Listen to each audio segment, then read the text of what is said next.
Alhamdulillah saudara, hari ini ditengok oleh family ya, walaupun kita udah pisah secara keluarga, tapi secara kemanusiaan masih ya, hubungan kami masih terjalin.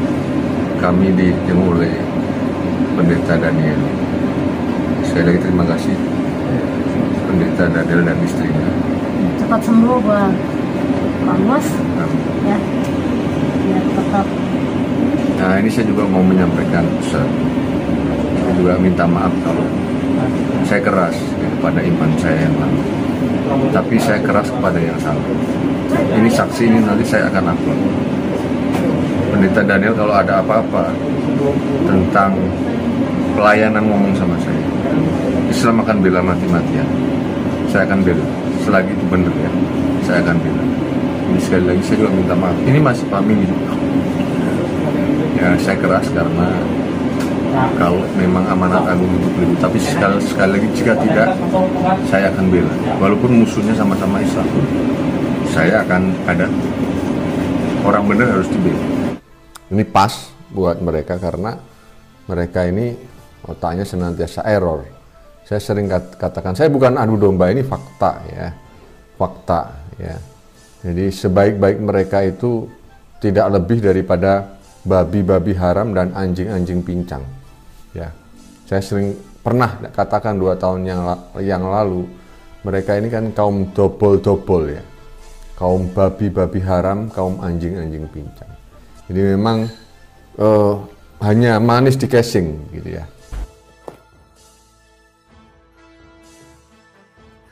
Kita lihat apakah dalam sebulan saya akan mati. Ya, kita taruh lagi.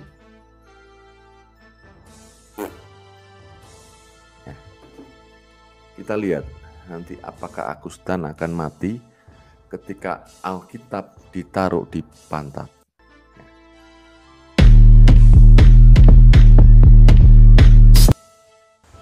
Shalom saudaraku, salam damai sejahtera di dalam kasih Kristus. Berjumpa lagi dengan saya. Di Tuli kita akan belajar berapologetika bersama-sama di channel ini. Om Agus ini ada-ada aja ya. Dia ini kan sedang sakit. Seharusnya kalau orang sakit itu ya istirahat, banyak tidur, banyak olahraga, makan makanan yang sehat, jaga hati, pikiran gitu ya, supaya cepat sembuh, bukan justru melakukan hal yang sebaliknya. Dia melakukan sesuatu yang bisa merugikan diri sendiri dan juga menyakiti hati orang Kristen. Dia menantang Yesus untuk mengazab dirinya dalam waktu 1 bulan gitu ya. Kalau beneran ada ya pasti dia mati katanya. Dan sambil menaruh Alkitab di pantat dan dikentuti. Sebenarnya apa yang sudah dilakukan ini ya kelewatan batas ya. Sebelumnya mari kita melihat video berikut ini. Tadi saya punya rencana, Bible ini mau tak taruh di pantat. Gini ya. Bukan saya enggak. Kalau saya dari awal ketika saya berjuang di dalam Islam, hidup saya sudah saya wakafkan. Jadi keadaan apapun saya sebetulnya siap. Gemes sebetulnya. Ya. Sebetulnya kalau challenge ini, apakah memang nanti saya diazab mati? Ya, kalau saya kan jelas sakit nih, ada sakit. Dan operasinya juga tidak sempurna.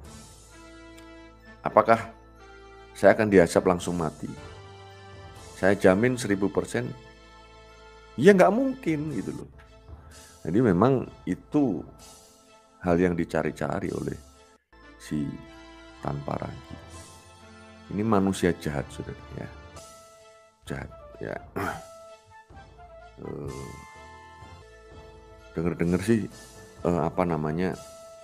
Bandung ya. Kalau Bandung teh cocok itu kena ya, minimal gigi depan 2 lah lepas ya.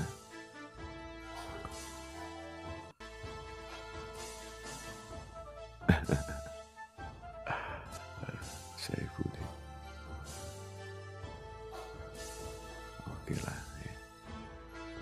Atau saya eksperimenkan saja ya. Oke lah ya. Oke, saya eksperimenkan saja saudara ya.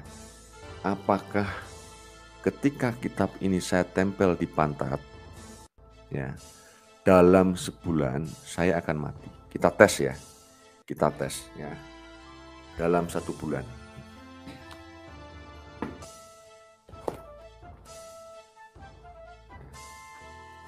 Kita lihat, apakah dalam sebulan saya akan mati? Ya. Kita taruh lagi. Ya. Kita lihat nanti apakah Agustan akan mati ketika Alkitab ditaruh di pantat. Ya. Saya kira seperti itu, saudara. Kalau kita bicara masalah pasal penistaan agama, Om Agus ini seharusnya udah kena, karena Alkitab ini adalah kitab suci orang Kristen yang diimani oleh orang Kristen. Jadi kalau dia melakukan seperti itu, ya dia melanggar undang-undang dan menyakiti hati kami sebagai orang Kristen. Saya sih tidak akan melaporkan Om Agus ke polisi. Untuk apa? Tidak ada gunanya juga saya melaporkannya, kan? Yang pertama, contoh seperti Julius HMC. Dilaporkan, bahkan sudah sampai ke Polda gitu ya. Tapi ya sampai sekarang dia masih bebas-bebas aja gitu ya. Yang kedua, ya nggak ada gunanya juga melaporkan dia. Karena meskipun dia membakar kitab suci kami, merobek-robeknya, merebusnya gitu ya, itu nggak masalah, nggak mempengaruhi iman saya sih, nggak mempengaruhi iman orang Kristen gitu ya. Jadi apa yang harus kita lakukan sebagai orang Kristen? Ya kalau ada yang mau melaporkan Om Agus ya silahkan, itu hak Bapak Ibu semuanya. Karena Alkitab sekali lagi adalah kitab suci orang Kristen yang diimani oleh orang Kristen. Jika diperlakukan seperti itu ya kita sebagai orang Kristen kalau mau melaporkan ya terserah. Tapi sekali lagi saya tidak mau. Saya justru memilih untuk memaafkan Om Agus lah ya. Dan mendoakan supaya Om Agus ini segera sembuh, segera sehat kembali, nggak usah minta-minta diazab gitu ya, istirahat aja yang cukup. Ngomong-ngomong, videonya tadi itu sudah dihapus, tapi saya sudah sempat mendownloadnya tadi malam gitu ya, dan nggak tahu kenapa dihapus. Apakah Om Agus ini takut kena pasal dilaporkan atau takut kena azab gitu ya? Saya nggak tahu takutnya di mana. Makanya Om Agus kalau mau bertindak itu pikir dulu baru melakukan. Jangan melakukan sudah viral, dilihat banyak orang, rame, baru dihapus gitu ya. Jadi janganlah seperti itu. Jadi kalau Anda sudah pindah ke Islam ya amalkanlah ajaran-ajaran Islam itu dengan sebaik-baiknya. Jangan justru melakukan hal yang seperti ini, memalukan agama sendiri gitu ya, mempermalukan agama sendiri apa yang Om Agus ini lakukan.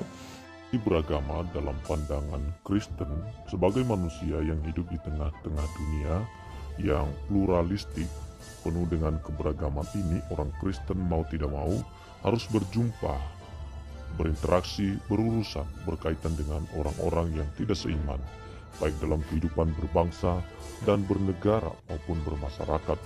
Di negara Indonesia misalnya, mau tidak mau, suka tidak suka, orang Kristen hidup berdampingan dengan orang-orang dari berbagai agama dan kepercayaan. Dalam kondisi semacam ini, adalah penting bagi orang Kristen untuk memikirkan bagaimana relasinya dengan orang-orang yang berkepercayaan lain. Jika tidak, maka semua itu berpotensi untuk mengakibatkan banyak gesekan, bentrokan, kekacauan, bahkan kerusakan yang akan mengganggu ketentraman dan kedamaian hidup bersama. Pada saat Yesus hidup di dunia ini, dunia sementara dikuasai oleh Imperium Romawi. Itu jelas suatu negara yang tidak bersifat teokrasi, dan karena itu Yesus pun tidak melakukan civil law sebagaimana yang diperintahkan hukum Taurat. Misalnya, Yesus tidak menghukum ahli Taurat dan mengajarkan ajaran sesat. Yesus tidak menghukum mati orang kafir yang ia temui. Ia juga tidak memerintahkan hukuman mati bagi perempuan yang kedapatan berzina di dalam Yohanes 8 ayat 5. Padahal jelas Taurat memerintahkan itu. Imamat 20 ayat 10.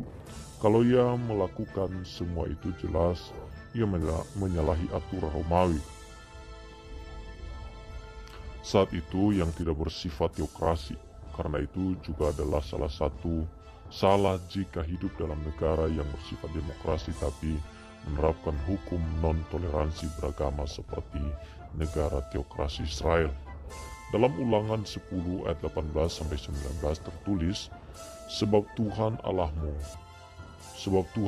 lah yang Allahmu Allah segala Allah dan Tuhan segala Tuhan Allah yang besar, kuat dan dahsyat, yang tidak memandang bulu ataupun menerima suap, yang membela hak anak yatim dan janda, dan menunjukkan kasih-Nya kepada orang asing dengan memberikan kepadanya makanan dan pakaian. Sebab itu haruslah kamu menunjukkan kasih-Mu kepada orang asing, sebab kamu pun dahulu adalah orang asing di tanah Mesir. Terdapat kisah orang Samaria yang murah hati dalam Lukas 10 ayat 29-37, di mana seorang Samaria yang menolong orang yang dirampok para penjahat yang sangat besar kemungkinan adalah orang Yahudi, seorang yang adalah musuh bangsanya maupun agamanya. Maka di sini jelas Tuhan Yesus mengajarkan bahwa di dalam hal menolong atau berbuat baik kepada orang lain yang berbeda agama, berbeda kepercayaan dengan kita, tidak boleh menjadi halangan. Karena itu selama masih ada kesempatan, marilah berbuat baik kepada semua orang, tetapi terutama kepada kawan-kawan seiman. Dalam Galatia 6 ayat 10 mengatakan bahwa haruslah berbuat baik kepada semua orang, dan adanya kata-kata terutama kepada kawan-kawan seiman menunjukkan bahwa kata-kata semua orang itu termasuk di dalamnya adalah orang-orang yang tidak seiman. Jadi orang yang tidak seiman pun layak untuk mendapatkan perbuatan baik kita sekalipun mereka bukanlah yang terutama. Memahami toleransi yang sesungguhnya, orang Kristen harus berpegang teguh pada iman eksklusifnya sekaligus hidup bertoleransi dengan orang beragama lain. Lalu bagaimana kedua hal itu bisa berjalan bersamaan dan tidak saling meniadakan? Disinilah umat Kristiani harus kembali melihat bagaimana memahami toleransi yang sesungguhnya yang Alkitabiah. Dasar-dasar Alkitabiah yang sudah dipaparkan pada bagian 1 menunjukkan bahwa toleransi yang ditunjukkan pada orang lain, agama lain adalah suatu sikap penghormatan dan penerimaan yang tulus terhadap iman, keyakinan orang lain, tetapi itu tidak berarti mengakui apa yang mereka katakan tentang kebenaran. Apabila klaim itu bertentangan dengan klaim kebenaran Kristen, maka Matius 5 ayat 45 tertulis, karena dengan demikianlah kamu menjadi anak-anak Bapamu yang di surga, yang menerbitkan matahari bagi orang yang jahat dan orang yang baik, dan menurunkan hujan bagi orang yang benar dan orang yang tidak benar. Dalam ayat ini jelas bahwa Tuhan menerbitkan matahari bagi orang jahat. Tapi apakah itu berarti Tuhan menyetujui kejahatannya? Jelas tidak. Orang jahat dikasihi tapi kejahatannya tidak disetujui, atau bahkan orang kejahatannya dibenci. Ia menurunkan hujan bagi orang yang tidak benar, tapi apakah itu berarti Tuhan menyetujui ketidakbenarannya? Jelas tidak. Orang yang tidak benar itu dikasihi dengan pemberian hujan kepadanya, tapi ketidakbenarannya sama sekali tidak disetujui oleh Tuhan. Jadi terlihat bahwa Tuhan bertoleransi kepada orangnya, tapi tidak kepada pandangan, pikiran, dan perbuatannya. Umat Kristiani diajarkan untuk saling menghargai, mengasihi sesama dan berbuat baik pada mereka serta menolong mereka ketika dalam kesusahan, tapi menyetujui apa yang mereka pahami, menerima apa yang mereka katakan sebagai kebenaran, apalagi menyesuaikan ajaran agama Kristen dengan ajaran agama mereka, sama sekali tidak dapat dilakukan. Kalau melakukan hal itu bukanlah toleransi namanya, melainkan kompromi. Alkitab menjadi sumber dasar bagi kehidupan umat Kristiani yang bertoleransi dengan orang-orang yang berbeda agama dengan kita. Dengan demikian, seorang Kristen haruslah orang yang bisa hidup bertoleransi dan rukun dengan kelompok-kelompok lain yang berbeda keyakinan atau agama dengan kita, bahkan harus berbuat baik kepada mereka. Oke teman-teman, silakan tuliskan komentar Anda di bawah kolom yang tersedia di bawah ini. Jangan terpancing dengan apa yang dilakukan oleh Agustan, tetapi biarlah kita memberikan kesejukan, kedamaian, ketentraman dimanapun kita berada, Kita hadir untuk membawa sukacita di lingkungan masyarakat di mana kita berada. Kita doakan Agustan supaya Tuhan memberikan dia kesempatan untuk bertobat dan tidak melakukan penghinaan kepada agama apapun itu. Kita harus jaga karena Negara Kesatuan Republik Indonesia menjamin agama yang ada di Indonesia, dan kita turut untuk menjaga undang-undang Negara Kesatuan Republik Indonesia demi kemajuan bersama dan terciptanya harmonisasi di antara masyarakat Indonesia. Walaupun berbeda-beda agama, keyakinan, dan sebagainya, kita adalah saudara sebangsa dan setanah air. Sekian dan terima kasih, sampai ketemu lagi di konten kami selanjutnya.